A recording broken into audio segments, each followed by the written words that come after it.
8 sound. So far we have studied about light. Once again, a very happy morning, children. Welcome to the session, physical science session, unit 8, sound. So far we have studied about light, heat, and then the last one is sound. So what is sound? Do you have any idea about sound? So it is a form of energy, right? So what is sound? Sound is a form of energy which produces sensation of hearing in our ears, isn't it? So some sounds are pleasant to hear and some others are not. But all sounds are produced by vibrations of substances, and these vibrations travel as disturbances in a medium and reach our ears as sound. So human ear can hear only a particular range of frequency of sound, that too with a certain range of energy. We are not able to hear sound clearly if it is below certain intensity. So in this lesson we are going to study in brief about what is frequency, what is amplitude, what is wavelength of this sound. Okay, and you have a concept map. So we start the lesson. Before we go deep into the lesson, we will have a glance of the concept of the lesson, sound. So at the end of the lesson, you will be able to understand the properties of sound, and you will know that sound requires a medium to travel. So medium means, what is medium? Air, water, gas. Okay, so these three are considered to be medium. Is that clear? So understanding that sound waves are longitudinal in nature, then explaining the characteristics of sound, then gaining knowledge about reflection of sound, and also you'll be able to explain ultrasonic sound and understand the applications of ultrasonic sound. So today in the concept map we have several areas to cover, like you have production of sound, which will give the idea about the propagation of sound, followed by need of medium, then about the longitudinal nature. Then you have characteristics of sound, amplitude, frequency, time period, wavelength, velocity. Then distinguishing sound, the loudness, pitch and timbre. Then reflection of sound, that is musical instruments, stethoscope. Then echo, reverberation, ultrasound and sonar. Okay, so what is sound? Basically sound is nothing but is a form of energy which produces sensation of hearing in our ears. So what are the reasons for all these? That is, the quality of sound also differs from one another. So what are the reasons? It is because sound has several qualities. In this lesson we are going to learn about the production and propagation of sound along with its various other characteristics. Okay, and we will also study about the ultrasonic waves and their applications in our daily life. So first we will see what is production of sound. So in our daily life we hear different sounds from different sources, but we have ever thought how sound is produced? To understand this production of sound, we will do a simple activity that is given in page number 91. It is nothing but you are asked to take a tuning fork and it has to be struck on the prongs on a rubber pad. So bring it near your ear. You can hear any sound. Can you able to hear any sound? Yes, of course. Now touch the tuning fork with your finger. What do you feel? Do you feel any vibration? This experiment you have done in 6th and 7th itself. You would have seen the tuning fork. Okay, which is U shaped and it will have a fork, that is a handle to carry. So when you strike the tuning fork on the rubber pad, it starts vibrating. You can see the vibration of the tuning fork. So these vibrations cause the nearby molecules to vibrate. Thus vibrations produce sound.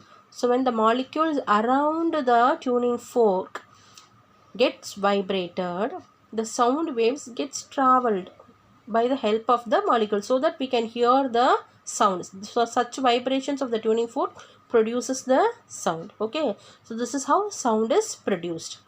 So now we will pass on to the propagation of sound waves. That is, sound needs a medium for propagation. So we have an experiment for that, that is called as bell jar experiment. So this picture depicts the bell jar experiment. So this is nothing but an electric bell and an airtight glass jar are taken here. The electric bell is suspended inside the airtight jar. You can see the electric bell over there, and the jar is connected to a vacuum pump as shown here. Okay, so you can see the vacuum pump down, it is marked there, and if the bell is made to ring, we will able to hear the sound of the bell. Now when the jar is evacuated, when the jar is fully compressed of air, when it is fully filled with air, when the bell is rung, we can able to hear the sound. So now when the jar is evacuated with a vacuum pump, the air in the jar is pumped out gradually and the sound becomes feebler and feebler, it becomes slow. Okay, so we will not hear any sound if the air is fully removed. So what is the conclusion from this experiment we are getting? So in the presence of air, we can able to hear the sound, and in the absence of air, we couldn't able to hear the sound. So what does this proves? This proves that that sound needs a medium to travel, to reach our ear. So what medium is acted here in this experiment, is used here in this bell jar experiment? Air. Air is used as a medium. Is that clear? So sound requires medium to travel from one place to the other place. So the mediums may be air, water or liquid. Okay, so in these all three mediums, it may take some time to move.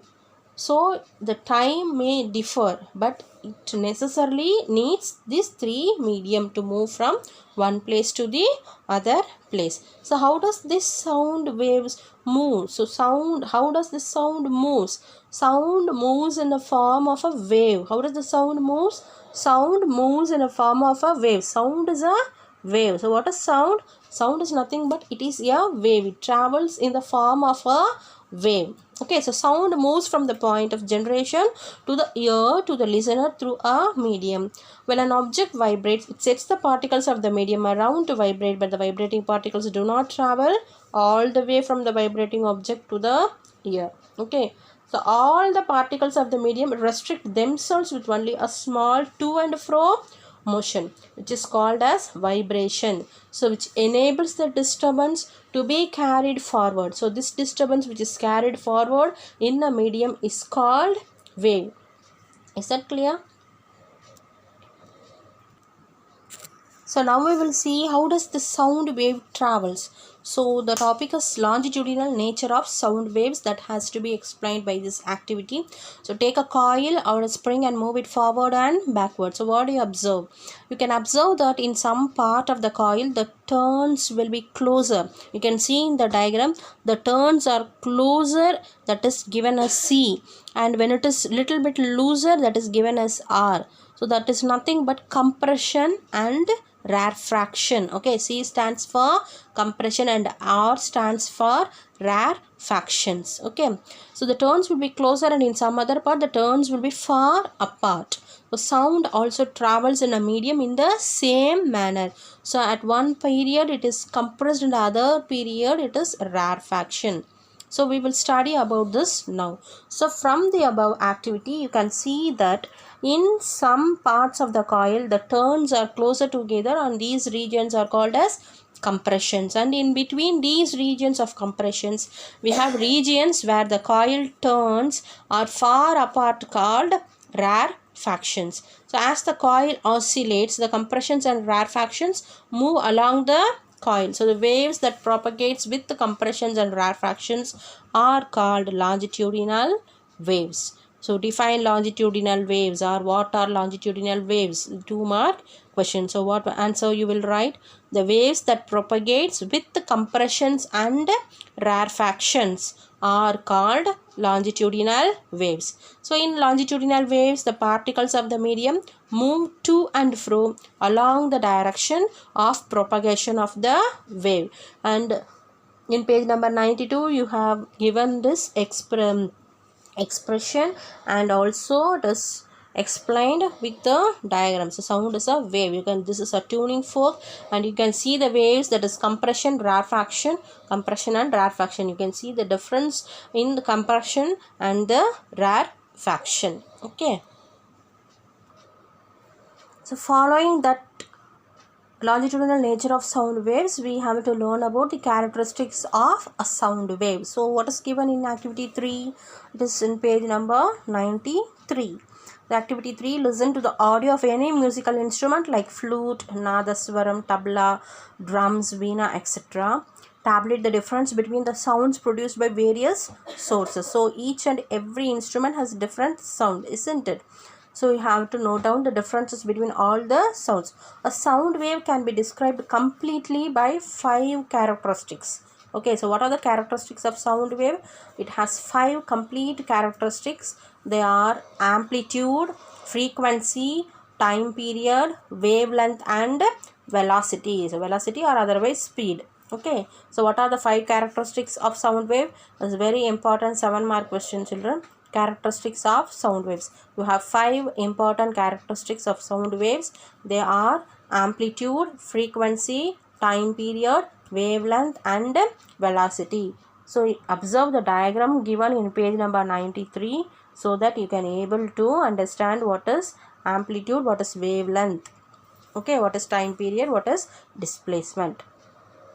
Again, the diagram is here.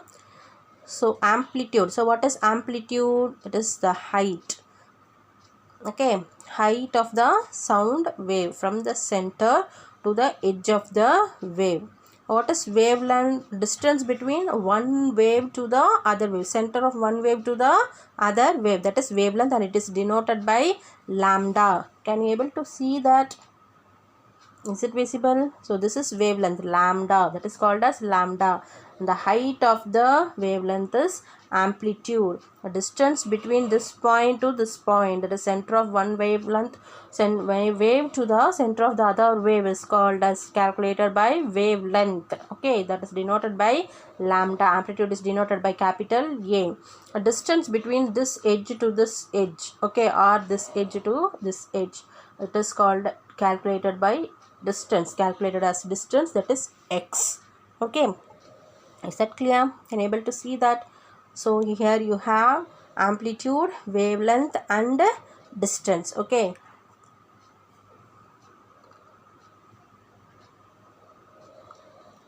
so these are the important 5 characteristics of sound.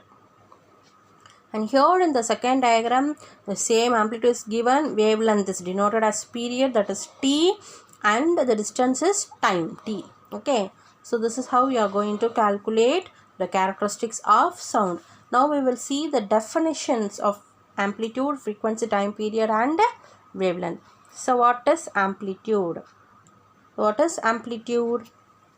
Amplitude is denoted as A and its SI unit is meter.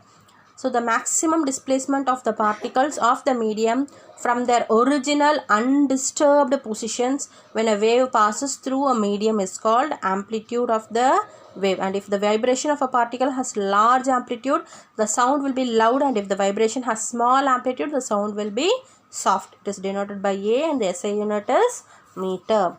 Then frequency. Frequency is denoted by N, that is the number of vibrations. Complete waves are cycles produced in 1 second is called frequency of the wave, and it is denoted as N. The SI unit of frequency is S minus 1 or hertz. Okay, it's basically denoted by hertz. And human ear can hear sound of frequency from 20 hertz to 20,000 hertz, 20 hertz to 20,000 hertz, and sound with the frequency less than 20 hertz is called infrasonic sound. Sound with the frequency greater than 20,000 hertz is called ultrasonic sound. So human beings cannot hear infrasonic and ultrasonic sounds. Okay, so then time period. So what is time period? The time required to produce one complete vibration is called the time period of the wave, and it is denoted as T. Time period is denoted as T, and the SI unit of time period is second, that is S. Frequency and time period are reciprocal to each other. Okay, frequency and time period are reciprocal, that is opposite to each other. Then wavelength lambda. Minimum distance in which a sound wave repeats itself is called wavelength. Repetition of the sound wave is called wavelength. Calculating the repetition of sound. Minimum distance, the repetition of the sound. So the distance between centers of two consecutive compressions or two consecutive rarefactions is called wavelength, and it is denoted by the Greek letter lambda. SI unit of wavelength is meter. Then velocity or speed, that is denoted by V. Distance traveled by the sound wave in 1 second is called velocity of the sound, and the SI unit of velocity of sound is meter per second. Okay. So now we will distinguish the different sounds. So how does we distinguish? Sounds can be distinguished from one another in terms of three different factors. So what are they? Loudness, pitch and timbre. Timbre is nothing but quality of the sound. So what are the three different factors that is distinguished by sound? Loudness, pitch and timbre. So what is loudness? It is nothing but a quantity by virtue of which a sound can be distinguished from another one, both having the same frequency. Okay, so loudness or softness of sound depends on amplitude of the wave. So a sound wave spreads out from its source as it moves away from the source. Its amplitude decreases and sometimes the loudness decreases. Okay, so that is given in the diagram in page number 94. So you can refer the diagram, the wavelength for the soft sound and the wavelength for the loud sound. Okay, so same three waves are passing, but the length, that is the amplitude, it's getting decreased for the softer sound and it is increased for the louder sound. Okay, so the loudness of a sound depends on the intensity of sound wave. And what is intensity? Is defined as the amount of energy crossing per unit area per unit time for a particular time, that is perpendicular to the direction of the propagation of wave. And you have a certain graphical intensity level of sound is given in page number 94. You can refer all the sound waves. Okay, that is the average frequency of the intensity level of the sound of different categories, that is given in page number 94. So the intensity of sound here at a place depends on the following 5 factors. So what are the 5 factors? So it is nothing but amplitude of the source, distance of the observer from the source, depends upon the amplitude, depends upon the distance, then surface area of the source, then density of the medium, then frequency of the force. The unit of intensity of sound is decibel. Okay, dB. How does the intensity of sound is calculated? It is calculated in decibel. Okay, the unit of intensity of sound is decibel. Important question, 1 mark. It may ask in 1 mark. It is named in honor of the Scottish-born scientist Alexander Graham Bell, who invented telephone. So now we will see what is pitch. This is a very important character for sound. So pitch is one of the characteristics of sound by which we can distinguish whether a sound is shrill or bass. High pitch sound is shrill and low pitch sound is flat. Okay, so when we talk loudly or whenever a singer sings loudly, there will be a shrill in their voice. So high pitch sound is shrill and low pitch sound is called as flat. The two music sounds produced by the same instrument with the same amplitude will differ when their vibrations are of different frequencies. So here there is a difference given here. So you can see the low pitch volume and the high pitch frequencies. Okay, so how this show the low pitch and high pitch sounds.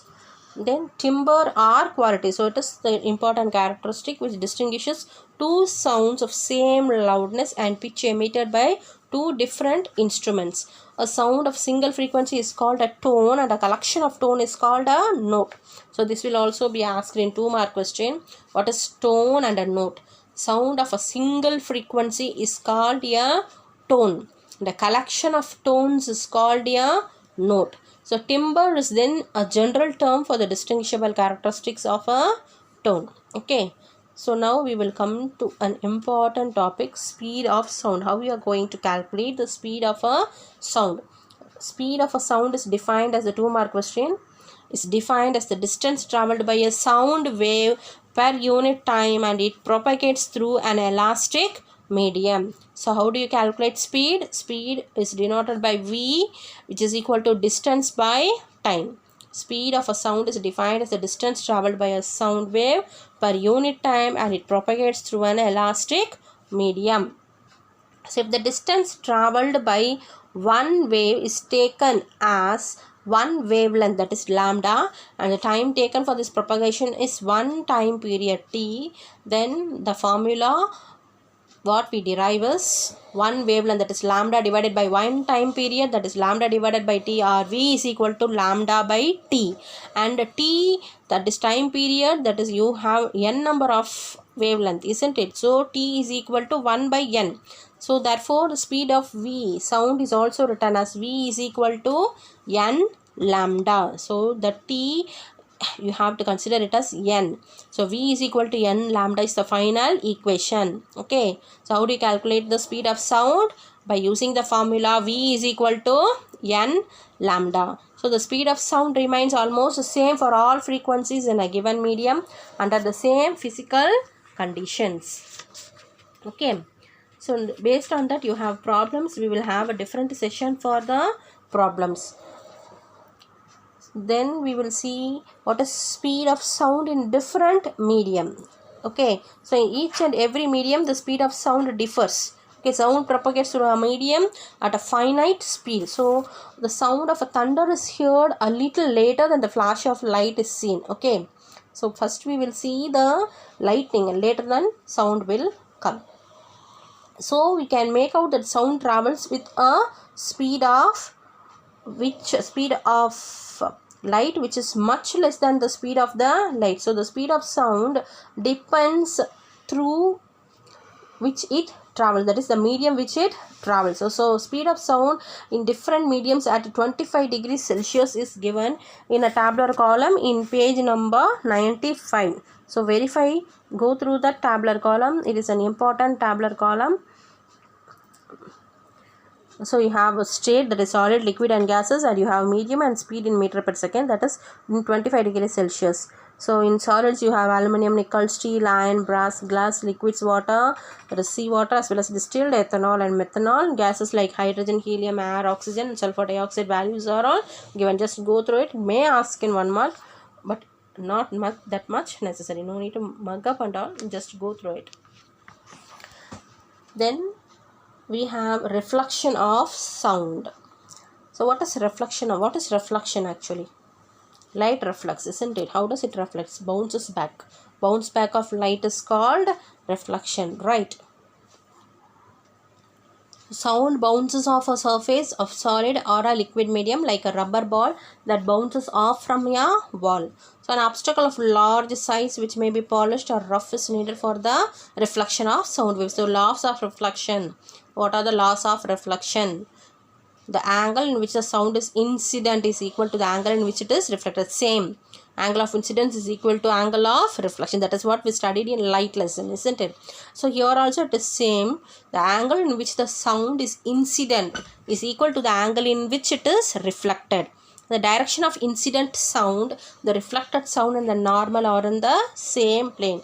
So in light lesson also we studied the same thing. The incident ray, the normal and the reflected ray lies in the same plane. So here also the incident sound, the reflected sound and the normal are in the same plane. Okay. So in this session we will finish up to this topic, reflection of sound. So far we have covered the topics: the production of sound, propagation of sound, that is air. Sound requires a material medium to travel. Then sound is a form of wave, is a wave actually. It travels in the form of compression and refraction. Then we studied about the characteristics of sound wave, isn't it? So what are the 5 important characteristics? We saw amplitude, frequency, time period, wavelength and velocity or speed. Then we saw the distinguishing different sounds, that is the three different factors of the sound are loudness, pitch and timbre or quality. Okay, so we discussed everything. Then we also derived the formula for the speed of sound. So how do you calculate the speed of sound? The formula is V is equal to N lambda. Okay, so V is equal to lambda by T, where T is nothing but 1 by N. So V is equal to N lambda. That is the final equation we got. Then speed of sound in different mediums, a tabular column we saw. Then at last the reflection of sound. So go through all the topics immediately when you finish seeing the video, so that you can easily get the important points into your mind. Okay, and immediately if you have any doubt, you can note that and you can get it clarified during the live class. Okay, so go through all the definitions, all the topics, just go have a readout. Whenever the lesson is over, first session is over, just go through whatever topics we have covered, so that you will get an idea. If I have any doubt in that, mark that and ask me, get it rectified during the live class. Have a good day, children. Thank you.